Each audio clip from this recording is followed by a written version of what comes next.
মোবাইলের চার্জার ও ব্যাটারির জন্য বিখ্যাত সেই অনিক টেলিকমের কথা মনে আছে? বাটন মোবাইল ব্যবহারকারীদের অনেকেই হয়তো চিনে ফেলেছেন এই অনিক টেলিকম আসলে কি। তখন বাংলাদেশে অ্যান্ড্রয়েড ফোনের জোয়ার আসেনি। বাটন ফোন ইউজারদের কাছে অনিক টেলিকমের চার্জার ও ব্যাটারির কদর ছিল দেশ জুড়ে। তবে নক্ষত্র যেমন খসে পড়ে, অনিক টেলিকমের ব্যবসাও সেভাবে ধসে পড়েছিল। কিন্তু কি এমন হলো যার কারণে তারা শীর্ষ অবস্থান হারিয়েছে? আর অনিক টেলিকমের এই অনিক নামটা আসলে কার, বিস্তারিত জেনে নিন। 1996 সালে 36 বছর বয়সী মশিউল আলম কয়েকজন বন্ধুকে সাথে নিয়ে রাজধানীর মগবাজার প্লাজা মার্কেটের 3 তলায় একটি ফোন ফ্যাক্সের দোকান খোলেন। দোকানের নাম দেওয়া হয় অনিক টেলিকম। কয়েক বছরের মধ্যেই অনিক টেলিকম হয়ে ওঠে বাংলাদেশের মোবাইল ফোন অ্যাক্সেসরি উৎপাদন করা সর্ববৃহৎ প্রতিষ্ঠান। বিশেষ করে তাদের দুটি পণ্য সবার হাতে হাতে ছড়িয়ে পড়ে, মোবাইল ফোন চার্জার এবং ব্যাটারি। অনিক টেলিকমের পণ্যগুলো চমৎকার গুণমান এবং এর 6 মাসের গ্যারান্টি কার্ডের জন্য তাদের ব্যবসা হু হু করে বাড়তে থাকে। 2010 সালে কোম্পানিটির শীর্ষ সময়ে তারা প্রতি মাসে 5 লক্ষ মোবাইল ফোন চার্জার বিক্রি করত,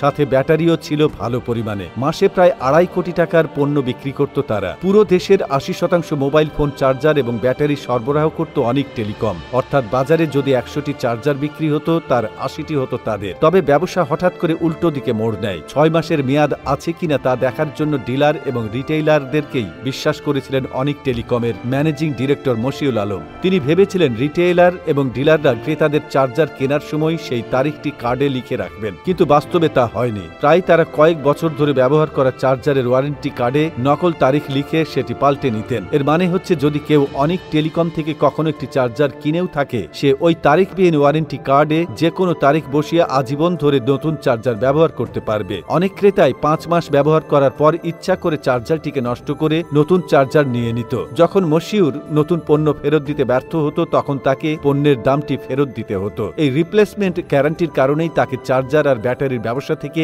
বেরিয়ে আসতে হয়েছে। 2010 সালে অনিক টেলিকমের ব্যবসার শীর্ষ সময় সারা দেশ জুড়ে 100 জন ডিলার ছিল। তাদের অনেকেই নিজেদের দোকান খুলে অনিকের মতো চার্জার বানাতে থাকে। যেখানে অনিক টেলিকমের চার্জার ছিল 70 থেকে 80 টাকা করে, সেখানে তাদের চার্জারের দাম ছিল 40 টাকা। এমনকি মশিউলের অধীনে কাজ করা অনেক চাকরি ছেড়ে নিজেরাই চার্জারের ব্যবসা খুলে বসেন। অনিক টেলিকমের ব্যাটারিও প্রায় একই পরিণতি হয়। 2009 সালে অনিক টেলিকম 1 মাসে রেকর্ড 7 লক্ষ ব্যাটারি বিক্রি করেছিল। ব্যাটারিটির দাম ছিল 220 টাকা। ব্যাটারিতে তারা যে লেভেল ব্যবহার করতেন সেটার দামই পড়তো 3.5 টাকা। কিন্তু অনেক ব্যবসায়ী খারাপ মানের চীনা ব্যাটারি আমদানি করে তাতে অনিক টেলিকমের লেভেল সেটে দিতেন। এর ফলে অনিকের ব্যাটারির প্রতি ক্রেতারা আস্থা হারিয়ে ফেলে। সব মিলিয়ে বলতে হয় অনিক টেলিকমের সেই প্রতাপ আর নেই।